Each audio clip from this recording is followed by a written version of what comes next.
Egypt crashed out of the World Cup after losing the qualification playoff to Senegal in a penalty shootout. While elimination from the competition wasn't a big shock, the manner in which the Pharaohs were dumped out was definitely out of the ordinary. Throughout the shootout, the Senegalese fans kept pointing lasers at Mohamed Salah and his teammates. The Liverpool forward missed his penalty, which sent the North Africans packing. Algeria are probably the most talented team in Africa, but they're also not going to feature at the World Cup in Qatar after being dumped out by Cameroon, thanks to 10 moments of madness. Barcelona are desperate for Rafinha's signature and have increased their offer for the Brazil international who wants to leave Leeds United this summer. So, are you ready for your daily dose of all things football? Before we get started, we want to share the sponsor of today's video. The OneFootball app is the ultimate football platform and is a must-have for every football fan so that you can follow all of your favourite leagues, teams and players all the time right from your phone. You can be sure to turn on notifications for specific players to be instantly alerted when they score a goal or when they are involved in other breaking news. It is the best and easiest way to stay up to date with everything football. Click the link in the description down below to download the app right now. You won't regret it.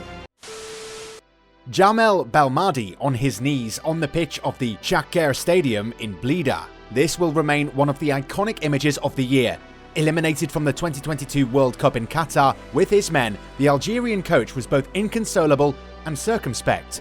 It must be said that his Phoenix had done the hardest by scoring during the second period of extra time, before the Cameroonian Karl Toko Ekambi ruined their hopes at the end of the suspense. In front of the press at the end of the meeting, the tactician was devastated. "My sadness goes first to my players. For some, it was surely the last opportunity to go to the World Cup," he said. Devastated, the Algerian coach still had no rational explanations. "I don't know if we failed mentally. 10 seconds from a World Cup, there is an error of concentration, of lucidity," he said. "We created very clear situations. Them very little, except on crosses. We had a lot of unconfirmed situations. It's not a matter of the system, we have the opportunity to score goals several times." Indeed, Algeria were tactically balanced on the night and were barely put in any sort of danger.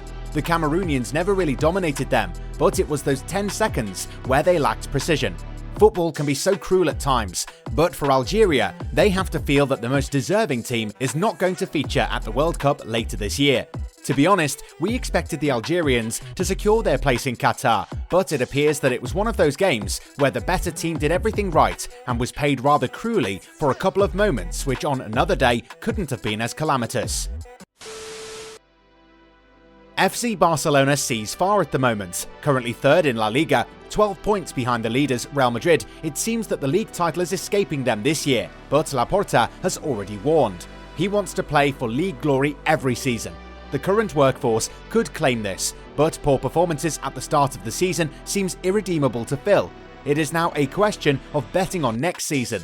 In addition to the latest winter transfer window, which was already very stirring, the Catalan club is now looking to recruit 2 players for the next window. While President Laporta has not revealed their identities, everything suggests that Franck Kessié of AC Milan and Andreas Christensen of Chelsea have already signed up and will be announced when they get free from the contracts they're under at their current clubs. The central defender and the midfielder will undoubtedly accompany a winger.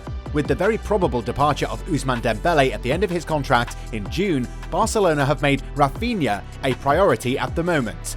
The Brazilian is eager to sign for the Blaugrana as well, and has reportedly informed his agent Deco, who is a former Barcelona player, to make the deal happen. The former René man has reportedly agreed to join Barca on a 5-year deal and has even accepted to lower his wage demands, which will see him earn less at the Camp Nou when compared to what he's making at Leeds. The only thing that's left for Barcelona is to reach an agreement with the English club. The latter has already refused an offer of €35 million, while the player has a release clause of €75 million, which increases by €25 million in the event of relegation to the Championship.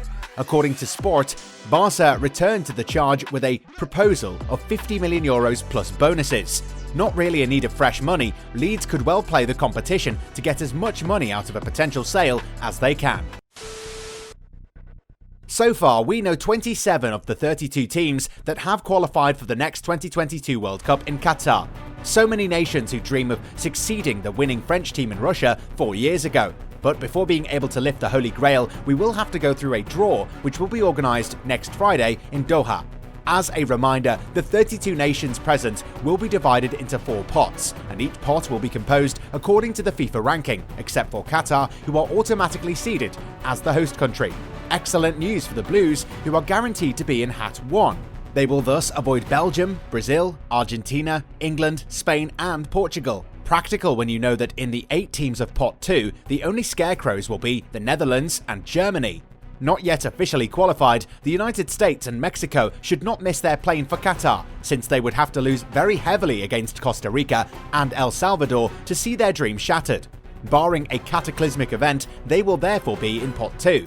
Qualifying in extreme circumstances against Egypt, the Senegalese African champions will be the main danger in Pot 3. They will be accompanied by Morocco, Japan, Poland, Iran, or even Serbia. Finally, the last expected playoffs will all be returned to Hat 4, along with Saudi Arabia, Ecuador, Ghana, Cameroon, which fell from Algeria, and Canada or Tunisia. These 2 countries are fighting over a place in Pot 3 and 4. Once all the groups are known, it should be remembered that the 32 qualified teams will also know who their potential opponents will be in the round of 16, since the winner of Group A will face the second in Group B and vice versa. Same principle will apply to Group C and D, E and F, G and H. In a new Abdoulaye Wade stadium, the Senegalese had to wait for the penalty shootout to defeat Egypt and earn their ticket for the World Cup in Qatar. In 2 months, the Pharaohs will have lost an African Cup and a place in the World Cup against the Lions of Teranga. Senegal was waiting firmly for Egypt. If the Pharaohs were heckled upon their arrival in the country, it was nothing compared to the welcome simmered by the fans of the Lions in the brand new stadium of Diamniadio. The Senegalese moved en masse as soon as the doors opened at 10 a.m. By noon, the stadium was already half full in a yellow, red and green festive atmosphere, with a bit of blue too, a flag in support of Ukraine having been unfurled. At 1 hour from the start of the match, places were already scarce, while a long line of spectators was still waiting to be able to enter the enclosure. For this crowd of Lions supporters, defeat or non-qualification seemed unthinkable. "We're going to eat them, we're going to eat them," they shouted to their opponents. The Teranga Lions entered to thunderous applause as Sadio Mane, who acknowledged the crowd with broad arm gestures. The tone was set with the fans welcoming the first 3 Pharaohs. Lasers are projected on the Egyptian staff. For the next 2 hours, Senegal have decided to drop their nickname of Country of Teranga, or Hospitality, in Wolof. Upon their arrival, the dozen coaches of Egyptian supporters are struggling to find their place in the stands because their bleachers are simply occupied. They are also forced to go through one of the corners of the stadium and the edge of the field to reach the stand, where they receive projectiles despite the announcer's calls for calm. Biladi, Biladi, Biladi, the anthem of Egypt, is also copiously whistled as smoke exploded all over the stadium. Under these conditions, the Lions know that victory is imperative, especially with a 1-0 defeat in the first leg. Every touch of the ball, no matter how insignificant, gives rise to a standing ovation. The results are not expected. On a free kick on the right side, earned by Salio Cis, the defence pushes back badly. Boulaye Dia took advantage of the mess to push the ball into the back of the net. By doing so, he becomes the first scorer in the history of the stadium in an official match. The teams were fighting blow by blow. Egypt were flawless in their defensive organisation, and the compact block left little room for Senegalese offensives. The Lions, however, did not panic, and all the while, the announcer was asking fans to calm down. Less smoke, fewer projectiles, and more encouragement. That's all the poor man was asking for. However, lasers kept being projected into the eyes of the visiting team. Eventually, though, the match moved on to a penalty shootout, with the Senegalese fans using every weapon at their disposal to make things difficult for the Egyptians. Every single Pharaoh player and their goalkeeper was bombarded with lasers, and eventually, Salah missed from the spot. So what happens now? Well, the Egyptian FA have sent a complaint to the CAF, but the chances are that nothing is going to be done about it. At the same time, we can't ignore the fact that the Egyptian fans have resorted to similar tactics in the past, so maybe this was all karma.